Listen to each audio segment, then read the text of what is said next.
shall get, them that's not shall lose.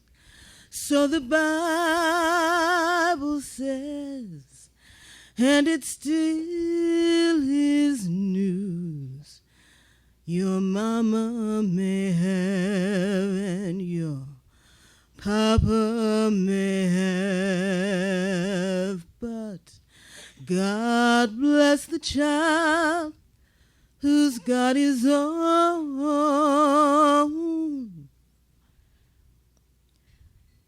I am standing at water's edge, the sunset all of fire and ashes. Two swans that seem to own the lake are gliding by back to their nest upstream somewhere. The breeze is soft enough for a kiss, and my hands are full of flowers and tears. It's a very strange sensation. Half of me is burning in pain from a heart shattered a year ago. The other half wilts with the comfort of knowing that in the moment I can relax my guard, that in this moment at least I will not break. Where I live is terraced with gardens, boasts fig and lemon trees, and comes with a housemate who knows how and when to leave a working artist the hell alone. I am building yet another career, living one more of I don't know how many lives, surrounded most days by people who love me. And today, as it has been for the last 2 weeks, the blood is drumming in my ears, my breathing too shallow to do anything but make me shake and hurt so bad that I'm sure it's visible. It was really very simple. I lost my apartment, had $5,000 in grants and funding crash and burn in 48 hours, and had a grand total of 19 cents to my name. The city I lived in was choking me lifeless with censorship and no jobs. My love was gone away and never come back. And getting my nose rubbed in failure and frustration was daily ration. Pain for breakfast, anger for lunch, despair for dinner, and damned little else. I couldn't take it anymore. So I called my favorite sister, the sister who had been urging me to move to San Diego, sold every blessed thing I could, stored what I couldn't, and left.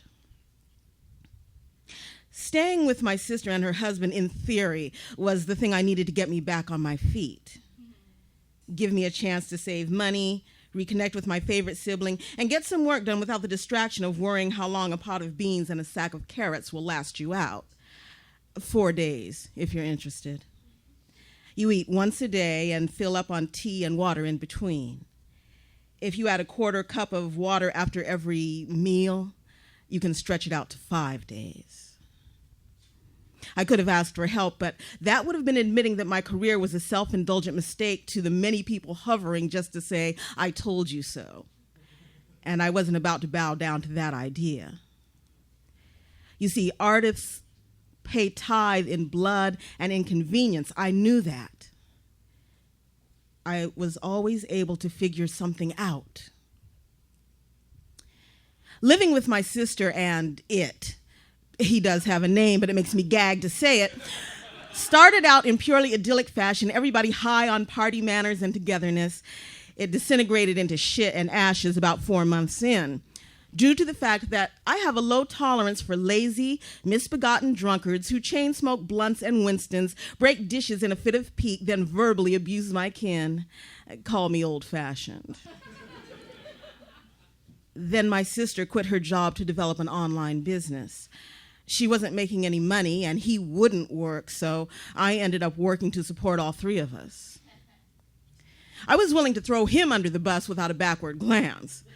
But I couldn't move out and let my sister starve, so I stayed and worked myself into the ground. The only money in the house was money I made teaching or touring. I kept urging my sister to leave the jerk and move out with me, but all I got was the, he makes me happier than he makes me unhappy line, so I stopped trying. The relationship between it and myself became really very simple. He hated my guts, and I hoped he would burn in hell till there wasn't enough flame to warm the devil's house shoes. Polite politic avoidance became open, vitriolic warfare. I put up with the sulks and temper tantrums because I had a big project to pay off coming in 3 months, and I could ignore him until then. I was gone working all of the time anyway. I just had to make it till September. Just till September, and I could get back some balance in my life. I was home. Last show of the touring season done. Most of the tour money was gone. She still wasn't working. He still wouldn't. But I had enough to pay bills and groceries just till September. If you want to hear God laugh, make plans. The Lord took one look at what I had in mind and doubled over, holding his sides. And 2 things happened. My father, whom I loved more than life should allow, died in a freak accident in Jamaica. A wave knocked him down, and he never got back up. So no goodbye, no warning. And then my sister threw me out. No explanation, no warning, and all of my money gone. 2 of the anchors of my life kicked out from under me in not quite 3 weeks. Back to 19 cents and worrying about how I'd eat and where I'd live. Now, on the surface, during the day, I was in high efficiency, stiff upper lip mode, strategizing with friends. At night, I would try to pull the shards and shadows of my heart back into some sort of recognizable form. It never worked very well. I wish I could tell you that I'd made it through gracefully, risen above it all. Afraid not. That would be too easy and a cliche to boot. I worked my way through, kept falling, kept getting up. Finally moved out and moved in with 2 Spanish ladies who interviewed like a dream, then spent hours lecturing me on not wiping the mirrors after I'd showered. The day they found a grain of rice in the carpet, all hell broke loose. Went off to replenish the coffers at a residency in South Dakota, secure in a new place to live, and thinking I wouldn't have to worry again. You would think I had learned my lesson by now. 11 days before I was due back, I was blithely informed that the space wasn't available to me anymore. 11 days to find another home.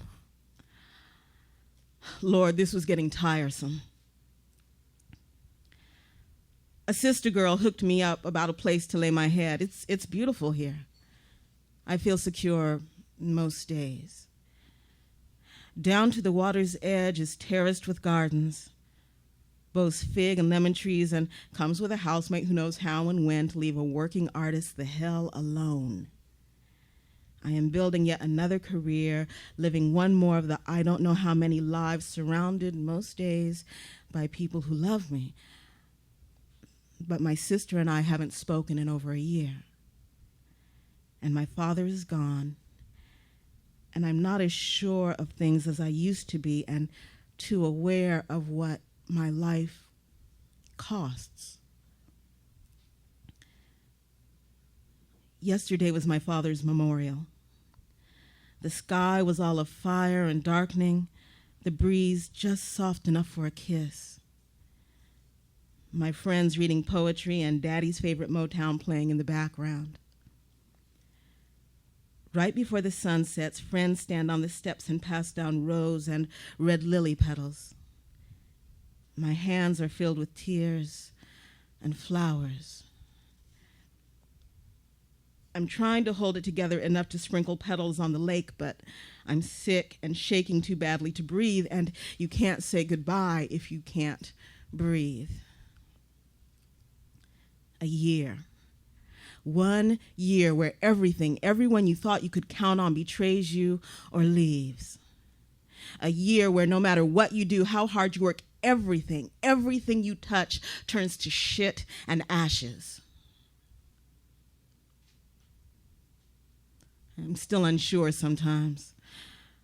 I'm not sure when the next crash will come, but right now, in the moment, in this moment, nothing else can happen. Not in this moment. And I know I can't break until I'm ready to be broken. So I draw a breath from the ragged scraps of prayer whistling in my lungs, drop a kiss for my father and a sigh for my sister among the rose and red lily petals, and open my hands.